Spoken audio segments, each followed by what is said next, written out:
नमस्कार सभी को।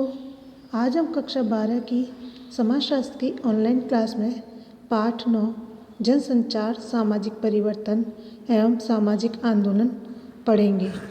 इस पाठ के अध्ययन बिंदु भाग 1 में है जनसंचार का अवधारणात्मक पक्ष, जनसंचार की संरचना, जनसंचार एवं सामाजिक परिवर्तन, जनसंचार का महत्व। अब अध्ययन बिंदु भाग 2 में आते हैं। सामाजिक आंदोलन। राजस्थान में बिजोलिया का किसान आंदोलन, राजस्थान में जनजातीय आंदोलन भगत आंदोलन, राजस्थान में पर्यावरण आंदोलन खेजड़ली आंदोलन और अन्य सामाजिक आंदोलन। अब इसमें जो ये हमारा पाठ है जनसंचार एवं सामाजिक आंदोलन, इसको 2 भागों में बांट दिया गया है, जिसमें पहले भाग में तो जनसंचार का अवधारणात्मक पक्ष, संरचना, सामाजिक परिवर्तन और महत्व को बताया गया है, और भाग 2 में सामाजिक आंदोलन क्या है, राजस्थान का बिजोलिया किसान आंदोलन क्या है, यह जनजातीय भगत आंदोलन, और राजस्थान में पर्यावरण का जो आंदोलन हुआ था खेजड़ली आंदोलन, वो क्या है, इसके बारे में हम पढ़ेंगे इस पाठ में। प्रस्तुत पाठ को 2 भागों में विभाजित किया गया है। प्रथम भाग में जनसंचार एवं सामाजिक परिवर्तन की विवेचना करेंगे तथा दूसरे भाग में सामाजिक आंदोलनों के बारे में चर्चा करेंगे। जैसा अभी मैंने बताया कि हमारा ये पाठ है जो 2 भागों में बटा हुआ है, 2 भागों में विभाजित है। पहले भाग में जनसंचार और सामाजिक परिवर्तन के बारे में अध्ययन करेंगे और दूसरे भाग में सामाजिक आंदोलनों के बारे में हम अध्ययन करेंगे, चर्चा करेंगे। अध्ययन से आप जान पाएंगे कि जनसंचार किसे कहते हैं, इसका क्या अर्थ है, जनसंचार को सामाजिक परिवर्तन का एक महत्वपूर्ण पहलू क्यों कहा जाता है। अब जनसंचार किसे कहते हैं? साधारण आम जन तक अपनी बात को पहुंचाना, जिस माध्यम से पहुंचाया जाता है वो संचार कहलाता है, जनसंचार कहलाता है। यानी किसी भी बात को किसी माध्यम के द्वारा आम लोगों तक पहुंचाया जाता है, इसे हम जनसंचार कहते हैं। इसका क्या अर्थ है? फिर जनसंचार को सामाजिक परिवर्तन का एक महत्वपूर्ण पहलू क्यों कहा जाता है, यह सामाजिक आंदोलन का क्या अर्थ है तथा इसके आवश्यक तत्व क्या होते हैं। राजस्थान के 3 महत्वपूर्ण आंदोलनों के बारे में समझ पाएंगे। फिर अगला पॉइंट आता है अन्य सामाजिक आंदोलनों के बारे में संक्षिप्त जानकारी कर सकेंगे। अब हम इस अध्याय के प्रथम भाग की विस्तृत विवेचना करेंगे, यानी कि अब हम सबसे पहले इस भाग के बारे में विस्तार से पढ़ेंगे। प्रारंभ में ये स्पष्ट कर लेना आवश्यक है कि जनसंचार और सामाजिक आंदोलन, सामाजिक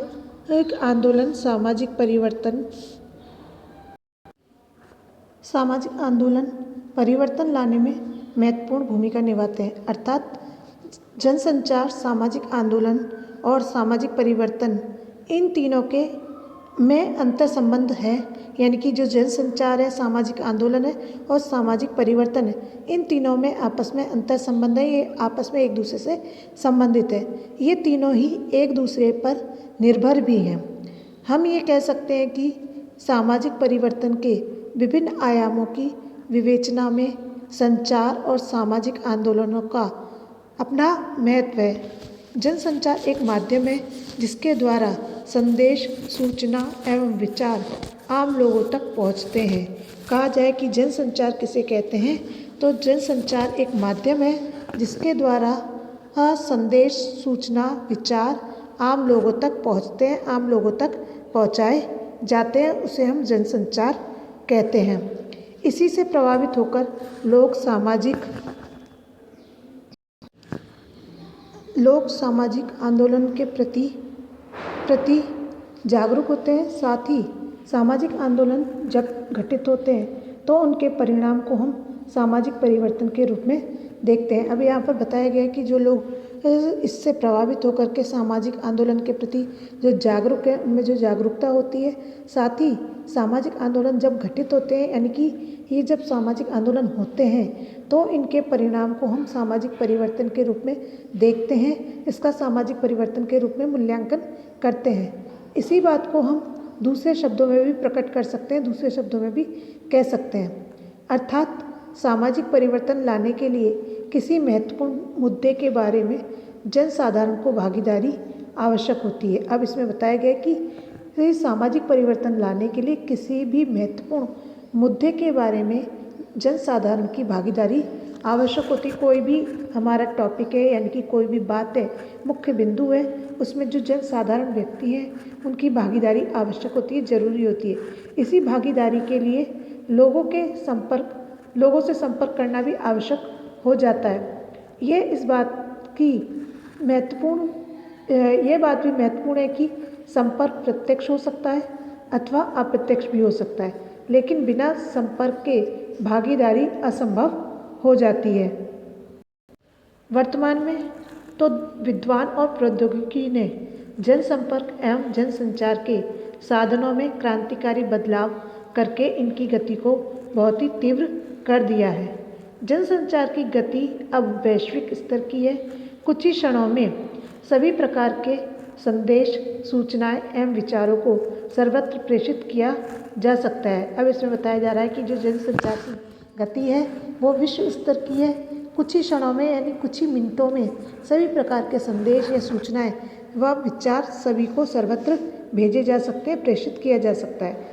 अब जनसंचार की गति इतनी तीव्र हो गई है, यानी जनसंचार इतना तेज़ी से बढ़ गया है कि सामाजिक आंदोलन भी न्यूनतम समय में अपना प्रभाव प्रकट कर देते हैं। जो सामाजिक आंदोलन होते हैं वो भी बहुत कम समय में अपना असर दिखा देते हैं, अपना जो प्रभाव है वो प्रकट कर देते हैं। हम यह भी कह सकते हैं कि जनसंचार के साधन सामाजिक परिवर्तन के वाहक हैं।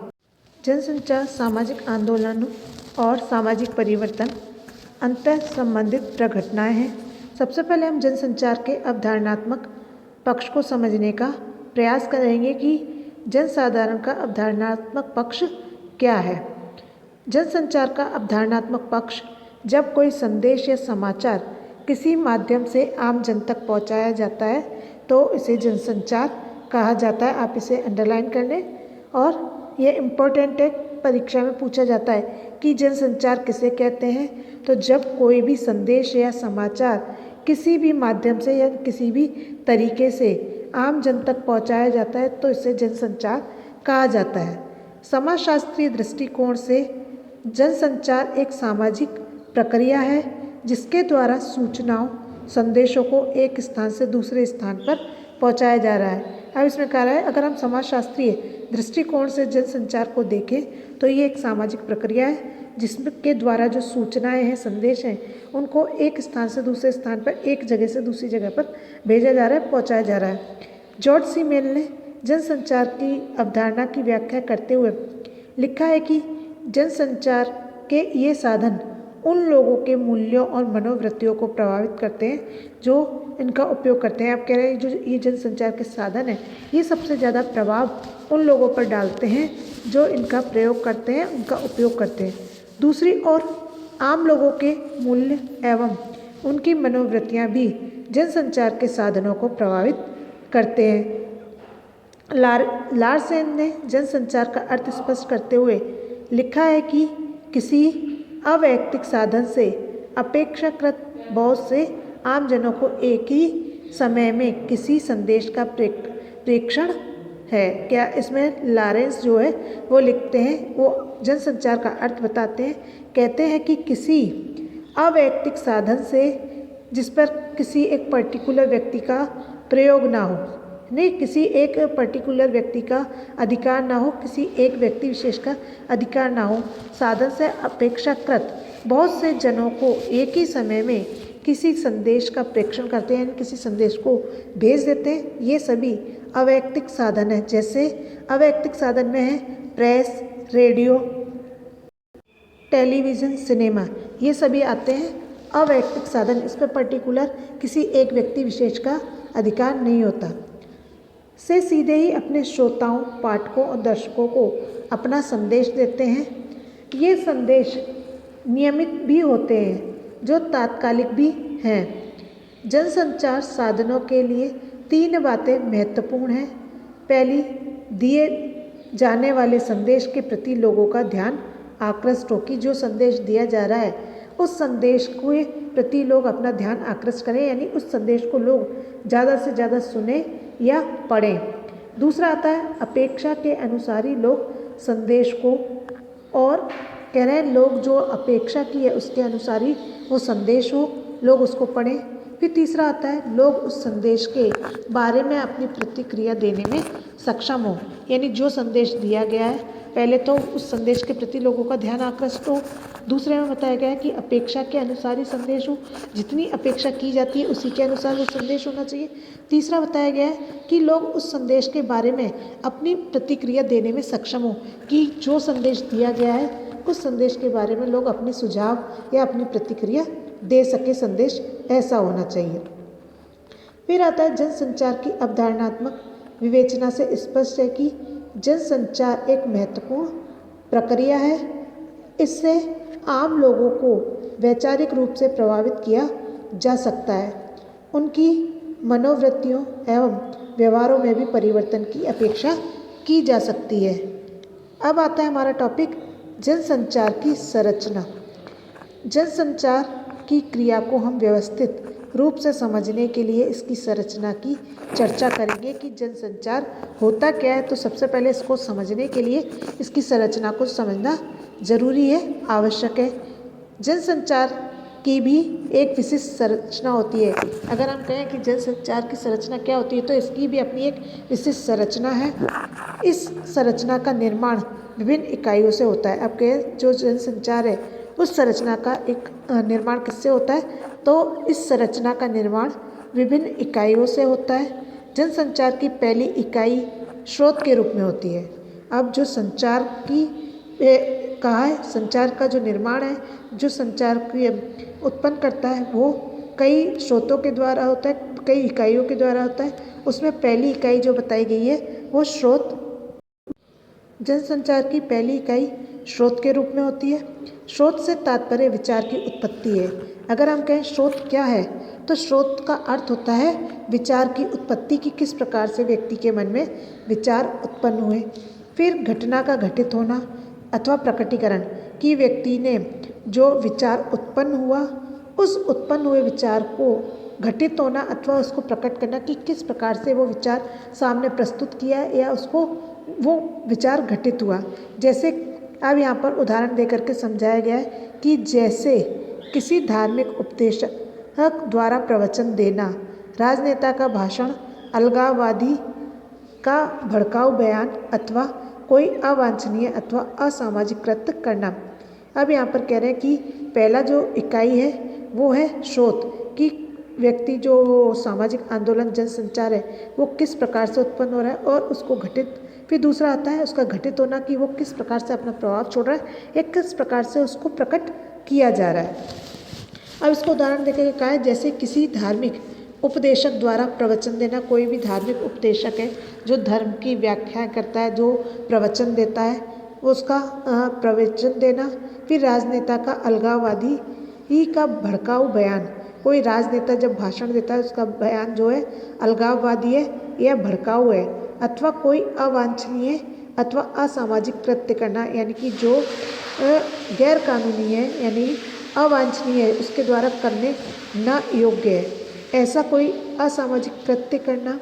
ये सब जनसंचार के स्रोत कहे जाते हैं। ये सब जनसंचार के स्रोत हैं जो कि किसी विचार, संदेश या समाचार की उत्पत्ति स्थल है। यही जनसंचार की प्रथम इकाई है।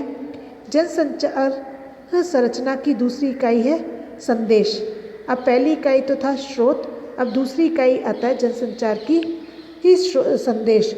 जनसंचार संरचना की दूसरी इकाई है संदेश, जो कि प्रतीकात्मक हो सकता है। अब जो कह रहे हैं संदेश है ये प्रतीकात्मक हो सकता है अथवा भाषा के रूप में हो सकता है, इसे हम विषय वस्तु कहते हैं। जो जनसंचार की दूसरी इकाई है वो है संदेश, ये प्रतीकात्मक भी हो सकता है या भाषा के रूप में हो सकता है, इसे हम विषय वस्तु भी कह सकते हैं, विषय वस्तु के नाम से भी बुला सकते हैं। ये किसी कथन के रूप में होता है।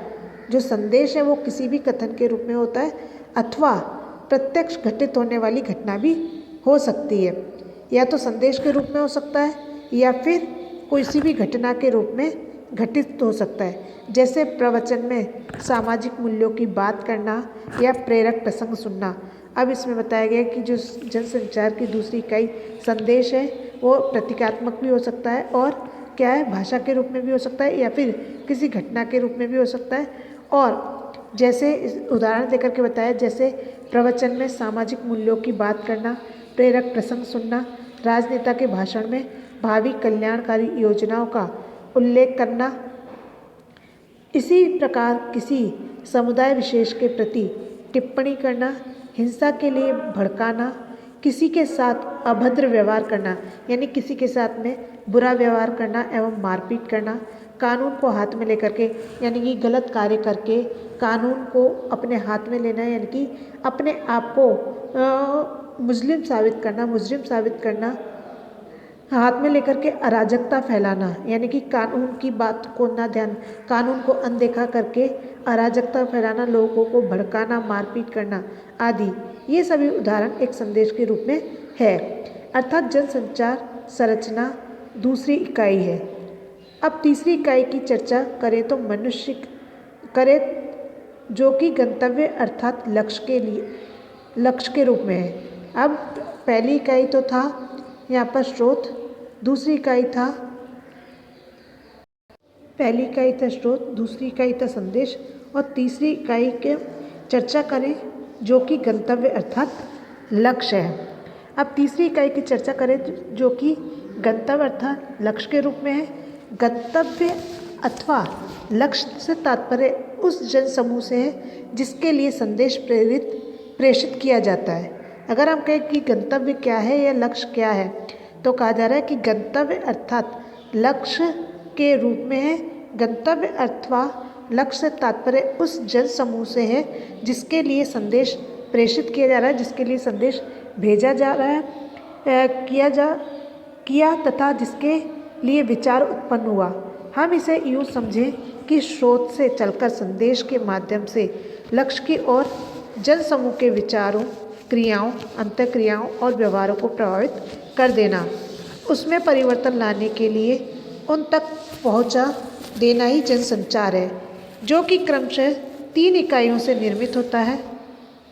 जनसंचार के संरचनात्मक पक्ष को निम्न प्रकार से समझ सकते हैं। पहला स्रोत जिसमें विचार और आदेश हैं, दूसरा है संदेश जिसमें विषय वस्तु और तीसरा है लक्ष्य या गंतव्य जिसमें जन समूह तक पहुंचना है। फिर तीसरा आता है घटनाक्रम जिसमें प्रत्यक्ष घटना, अखबार में प्रकाशन, टीवी पर प्रसारण, पढ़ना या देखना है। ये थे हमारे जनसंचार की संरचना के मुख्य 3 बिंदु। पहला स्रोत था, दूसरा संदेश, तीसरा लक्ष्य। स्रोत विचार और आदेश है, संदेश में विषय वस्तु और लक्ष्य में गंतव्य है जो जन समूह तक पहुंचाना है। फिर घटनाक्रम आता है। घटनाक्रम में प्रत्यक्ष घटना है, इसे देखना या पढ़ना है, जिसे अखबार या टीवी में प्रकाशन के द्वारा देखा जा सकता है।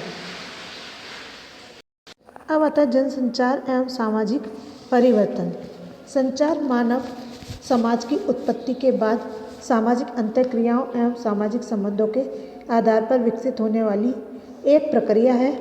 मानवीय अंतर संबंधों के विविध स्वरूपों के साथ जनसंचार के साधनों का विकास होता रहा है, लेकिन विज्ञान और प्रौद्योगिकी ने जनसंचार के साधनों में क्रांतिकारी परिवर्तन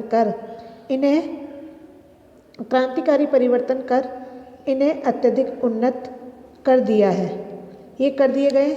यदि हम संचार के साधनों के विकास का क्रम देखें, उसके बारे में ज्ञान प्राप्त देखें तो ज्ञात होता है कि सबसे पहले छापे खाने प्रिंटिंग प्रेस का आविष्कार हुआ। अगर हम संचार के साधनों के बारे में जानते हैं, उसके बारे में देखते हैं तो सबसे पहले छापे खाने का आविष्कार हुआ। इसके द्वारा संदेश, सूचना एवं विचारों को पुस्तकों, पत्रिकाओं एवं समाचार पत्रों के माध्यम से आम जन तक पहुंचाने के प्रयास हुए। यानी कि प्रिंटिंग मशीन के द्वारा, प्रिंटिंग प्रेस के द्वारा, छापे खाने के द्वारा संदेश अखबारों, किताबों और पत्रिकाओं में छाप करके आम जन तक पहुंचाए जाने लगे। इसे प्रिंट मीडिया कहा जाता है। अगर कहा जाए कि प्रिंट मीडिया किसे कहते हैं तो यहाँ पर कहा है कि सबसे पहले छापे खाने का आविष्कार हुआ। इसके द्वारा संदेश, सूचना, विचारों को पुस्तकों, पत्रिकाओं, समाचार पत्रों के माध्यम से आम जन तक पहुंचाने के प्रयास हुए। इसे प्रिंट मीडिया कहा जाता है। इसमें भी तकनीकी के विकास के साथ अनेक परिवर्तन हुए। ये इम्पोर्टेंट है, प्रिंट मीडिया किसे कहते हैं, परीक्षा में कई बार पूछा जा चुका है कि प्रिंट मीडिया कहा जाता है। इसमें भी तकनीकी के विकास के साथ अनेक परिवर्तन हुए हैं। आज तो छापने की तकनीक इतनी विकसित हो चुकी है कि कम से कम समय में अधिकतम सामग्री को प्रकाशित किया जा सकता है। यानी कि आज छापे खाने का इतना ज़्यादा विकास हो गया है कि कम से कम समय में ज़्यादा से ज़्यादा सामग्री को प्रकाशित किया जा सकता है, यानी छापा जा सकता है। प्रिंट मीडिया के बाद इलेक्ट्रॉनिक मीडिया है। प्रिंट मीडिया के बाद में इलेक्ट्रॉनिक मीडिया आई। इसके अंतर्गत सबसे पहले रेडियो इलेक्ट्रॉनिक मीडिया का साधन था, लेकिन विज्ञान और प्रौद्योगिकी ने 20वीं शताब्दी के उत्तरार्ध में इलेक्ट्रॉनिक मीडिया में भी नई नई तकनीक से नए नए साधन विकसित कर दिए। टेलीविज़न इसमें एक महत्वपूर्ण साधन है।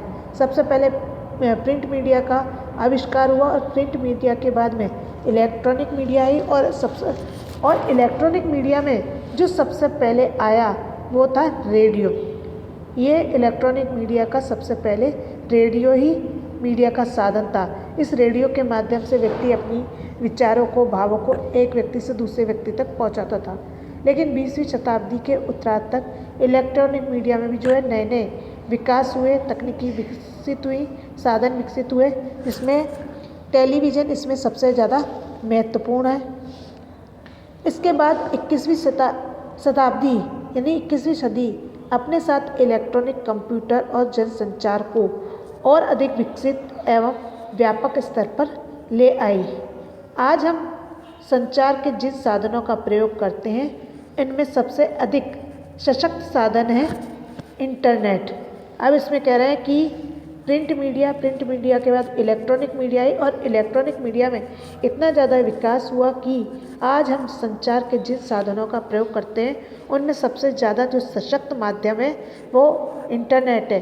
पूछा भी जाता है प्रश्न कि संचार के साधनों में सबसे ज़्यादा सशक्त साधन कौन सा है, तो इंटरनेट सबसे ज़्यादा सशक्त साधन है।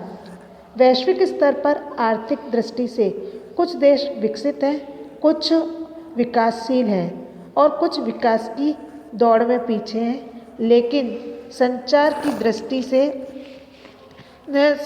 दृष्टि से तो अब लगभग सभी देश एक दूसरे से जुड़े हुए हैं। हम परिवर्तन की चर्चा करेंगे तो कई क्षेत्रों में सामाजिक परिवर्तन की गति में अब इतना ज़्यादा अंतर नहीं रह गया है।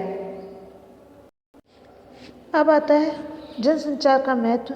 जैसा कि हम स्पष्ट कर चुके हैं, जैसा कि हम बता चुके हैं कि सामाजिक परिवर्तन के साथ जनसंचार के साधन भी जुड़े हुए हैं। अतः जनसंचार के साधन सामाजिक परिवर्तन के लिए महत्वपूर्ण है। इसी कारण से जनसंचार के साधनों का अध्ययन समाजशास्त्र के विद्यार्थियों के लिए भी आवश्यक है।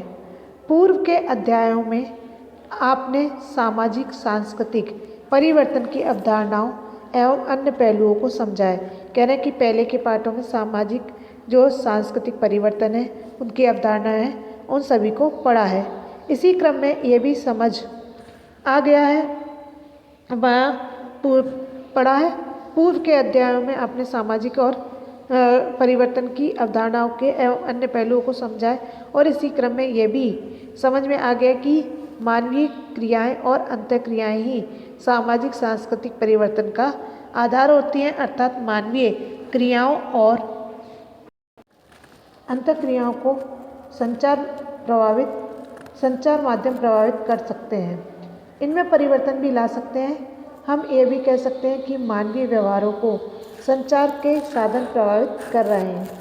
हमारा देश सांस्कृतिक विविधता वाला देश है। एक स्थान पर घटित होने वाली घटना समूचे देश को प्रभावित कर देती है। इसका कारण केवल संचार माध्यम है। संचार माध्यम भावनाओं को उकसाने में भी अपनी भूमिका निभाते हैं और राष्ट्रीय एकता को सुदृढ़ करने के लिए संदेश और समाचार प्रेषित करते हैं। देश में स्वतंत्रता आंदोलन चला था, उस समय संपूर्ण देशवासियों में राष्ट्रभक्ति की भावना को जागृत करने में संचार साधनों ने महत्वपूर्ण भूमिका निभाई थी। समसामयिक राष्ट्रहित विषयों पर भी एक बार वैचारिक विविधताएं देखने को मिलती हैं।